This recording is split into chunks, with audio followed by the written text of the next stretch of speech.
Welcome everyone. In this video, we are in the Ultra League, showcasing some more fun battles featuring Jellicent. Now guys, this team came about from me wanting to build a super solid anti-WALREIN team. And my goodness guys, I think that we have one here today guys. We are leading with Jellicent today, as Jellicent has a very solid win over WALREIN, and that is because it does resist WALREIN's primary damage output of ice. WALREIN has to land 2 earthquakes to take out a Jellicent, and it is very much bait dependent. So Jellicent has always been a very solid lead for the Ultra League, but you really have to cover its weakness to dark types. And for that reason, guys, we've got Scrafty in the back. For the most part, Scrafty will be the safe swap, but you could utilize Alolan Ninetals as the safe swap depending on the situation. But we have thrown Scrafty on this team again for that added dark type coverage, mostly for Obstagoon, although Umbreon is very much prevalent in this Ultra League meta. Scrafty is fantastic, guys, especially if you can get that power-up punch train rolling, guys. It is generally lights out, guys. Once you get a couple of power-up punches going, Scrafty can be next to unstoppable. Scrafty is also good for those Giratinas and Trevenants, guys. So Scrafty, fantastic in the back. And also on this team, guys, we've got Alolan Ninetals running Charm, guys. Now this Alolan Ninetals will be running Charm, Psyshock, Weather Ball for this particular team comp, as it is an anti-WALREIN team, guys. And we cannot run Powder Snow if we're going to look to counter a WALREIN, guys, as WALREIN double resists that fast move pressure. So Charm is certainly the way to go these days in this WALREIN-based meta in the Ultra League.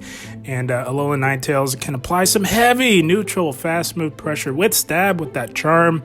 And we are running Psyshock for the coverage move, as it is yet another fast activating charge attack that can really come in handy, guys. I always say if you have a Charmer that has low energy cost charge attacks, that is a fantastic Charmer to have. And Alolan Ninetals is just that.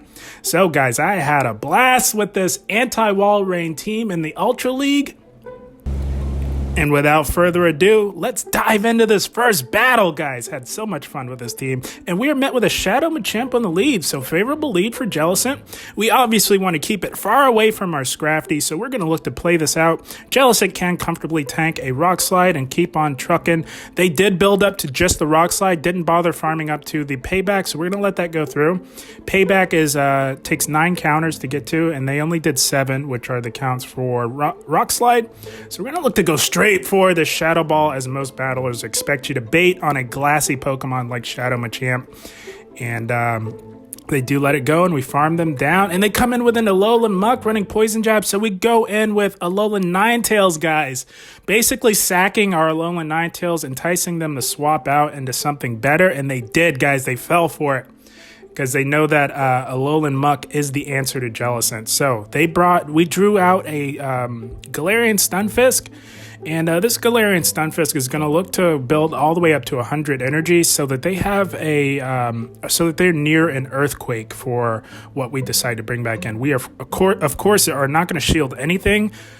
We are sacking our Alolan Ninetales, as it is basically dead weight up against their backline. So we're actually going to come in with Scrafty, looking to get this power-up punch train rolling, guys. This is a Earthquake. They did build up to it, so we are going to shield this to preserve some health on our Scrafty and just really look to rev up this counter damage, as Alolan Muck would be resisting our foul play, so we're just going to counter this thing into the ground until it's gone, guys. That is the way to go on those dark poison types, as it hits for neutral damage as opposed to resisted. It is poison dark, so we are just going to power punch away on this Alolan Muck. They did build up to a potential Sludge Wave, but we're going to no-shield it, because it was the Sludge Wave, so that is okay. It takes 10 poison jabs to get to a Sludge Wave, and we knew that we could tank it and still do a lot of damage with these boosted counters, guys. And at this health range, we know that Alolan Muck is not a threat if they were to poison jab us down, but all they have left is that low health Stunfisk in the back. All we need is a Bubble Beam to take it out.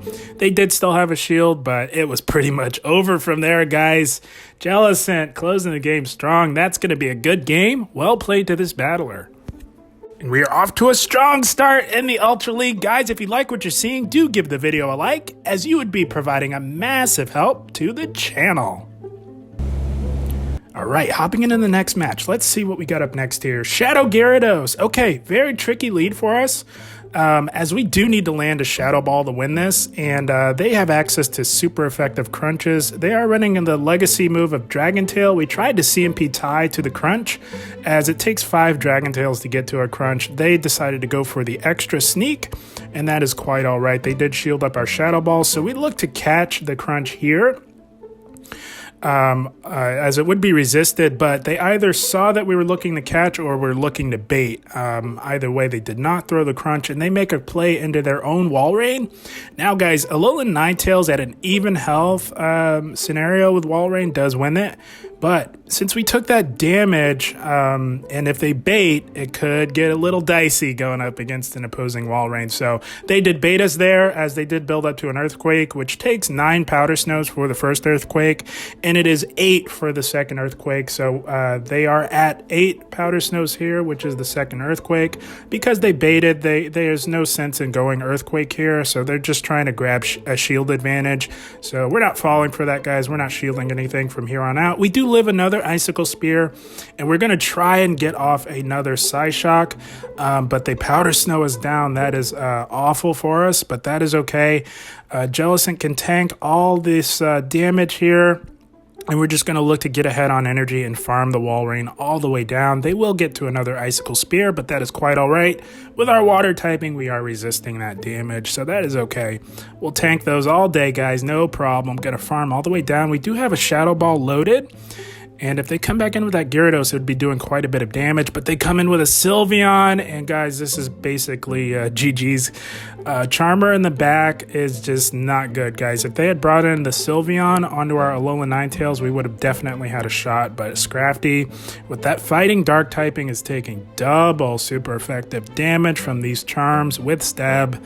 GG's to them. There is nothing we could possibly do to win this game. They do throw the resisted Psyshock. It's double resisted, or single resisted, because we are dark fighting. Yeah, there's nothing we can do. We should just top left, but they mercifully charm us down. That's going to be a good game. Well played to this battler. Yeah, Charmer in the back was rough, but we press on, guys. Let's see what we have up next here. Alolan Ninetales. So, most likely running Charm, and they are, so that is okay.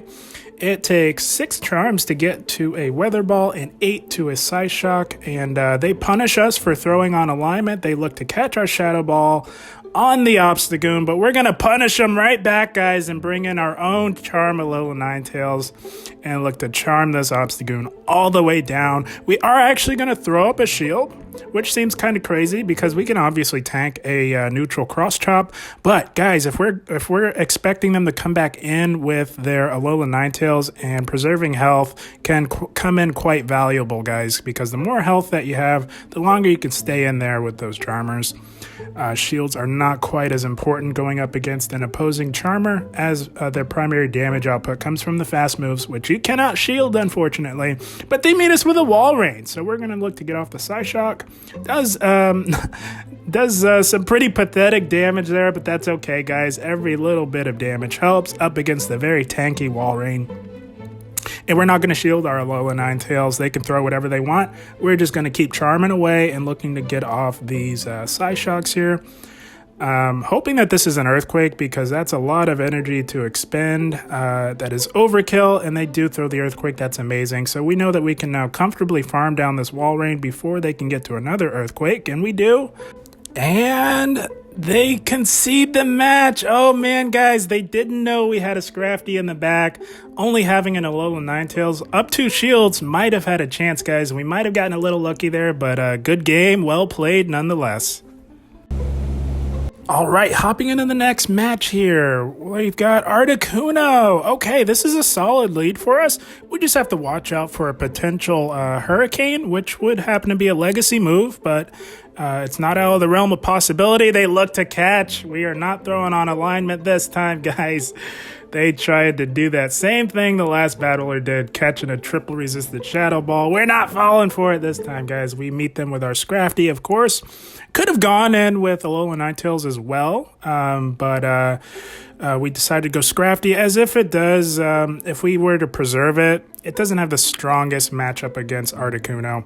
So we go with the safe play and Scrafty. We knew that we can tank another cross-chopping. We want our health as low as possible, as we don't want this Articuno farming up too much on us. Gonna look to go for the neutral boosted power-up punch here, just to chip away a little more at that health before we go down. Now, guys, they have more than enough energy for a Hurricane, but we do hit our move there. And if this is a Hurricane, we can tank it, no problem. But we did force the CMP tie by hitting our move on time, so they're going to either have to tank this hard-hitting Shadow Ball with Stab or expend a shield. And they do elect the shield. That is amazing. We now have a shield advantage, and they've got a Giratina in the back, guys. It is lights out. Holy smokes. And it's running Dragon Breath. Oh, it is lights out. We double resist these Dragon Breaths, and we are hitting them with massive super effective charms with Stab, guys. It is all but over, and right about here, they saw the writing on the wall. They concede the match. That's going to be a good game. Well played to this battler.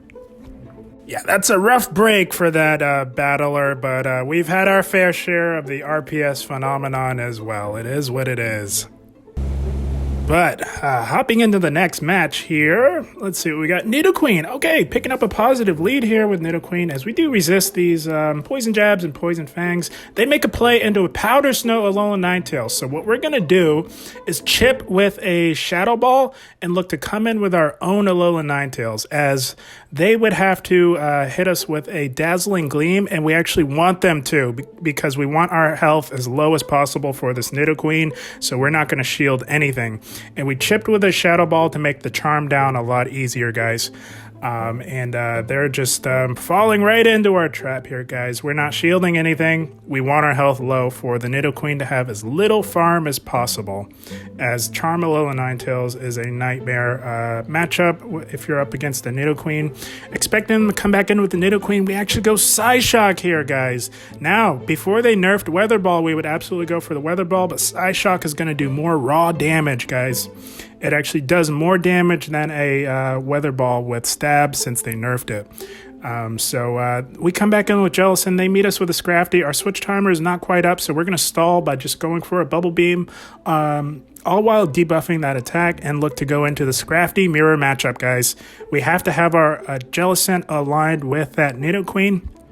Obviously don't want it on the Scrafty, so we're just going to play this out, and we're not going to shield anything, guys. We know that our boosted counter damage is going to be enough to get the Scrafty low enough to where Jellicent does not have to worry about it, and they do shield. We're not going to shield anything, guys. We're going to preserve both of our shields for Jellicent to sweep this end game, guys.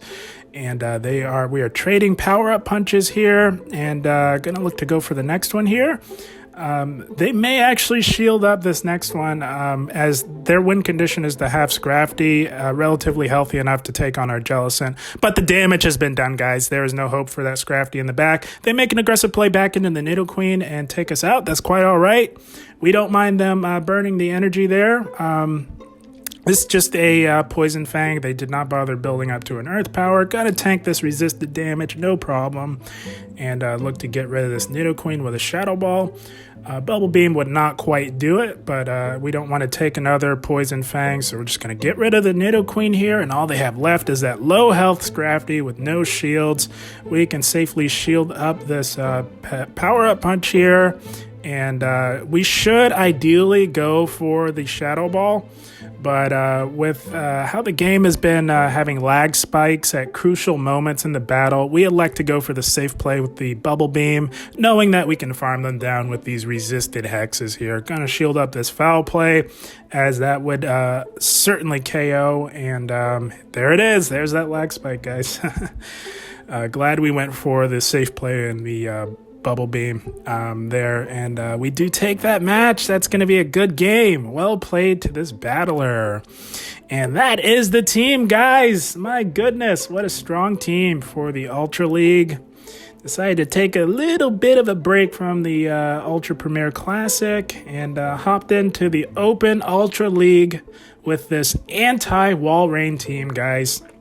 We did see a few WALREINs, and we did okay up against the WALREIN teams, guys, as WALREIN has nowhere to go with this team, so it's so nice when you can completely eliminate one Pokemon on your opponent's team. It just makes it that much easier to get the wins necessary to achieve your goals in Pokemon Go Battle League, guys. So, very strong team. Again, guys, leading with Jellicent. You're going to do well, as a lot of people are looking to lead with Talonflames. Jellicent is a fantastic answer for Talonflame. You can comfortably tank a Brave Bird, even a boosted Brave Bird, and still keep on trucking, guys. And we got added coverage in the back, of course, for WALREIN, but also for the dark types and opposing ghost types. The two most common ghost types that you'll run into with this team, guys, will definitely be Trevenant and Giratina. So we wanted coverage for dark types like Obstagoon and Umbreon, but we've also got coverage for the two most common ghost types that you will see in the Ultra League, being Trevenant and Giratina Altered, as Alolan Ninetals with that Charm fast move pressure on Trevenant has a pretty strong matchup. You just have to watch out for the Shadow Ball, of course. And of course, Alolan Ninetals absolutely dominates Giratina Altered, whether it's running Dragon Breath or Shadow Claw. It's still a very solid matchup, very strong, dominant matchup for Alolan Ninetals there. And of course, Scrafty will beat all the other dark types, and it will beat Trevenant and Giratina Altered. So, wanted to build a strong anti-WALREIN team, but I also wanted to have a nice team, a team with nice coverage in the back for Jellicent's weaknesses on the lead. And I think we accomplished that with this team, guys. It is very strong. Had a lot of fun with it. And it is definitely a good team to climb with for sure, guys, as you saw in those battles. We did see a few WALREINs. This team is not quite an ABB style team. It's sort of a pseudo ABB team where both Pokemon cover the dark type weakness of Jellicent. So as far as what the safe swap would be, it's really you got to use your discretion. It could be Scrafty depending on the case. If you're really good with your team reading, it makes it that much easier to decide on what the safe swap would be. But as you can see, guys, it really isn't a dedicated safe swap. It's really, you got to use your discretion a little bit there. So like as you saw with some of those matchups, we decided to sack our Alolan Ninetales, trying to draw out a better Scrafty matchup, which we did with that Stunfisk one. Yeah, so you got to use your discretion on the safe swap, but it's not too bad, guys. This team is so strong. Either way, guys, I had a blast with this team. I hope you all enjoyed. If you decide to use it, do let me know in the comments. As always, guys, I thank you for watching, and keep up the grind. Thank you, guys.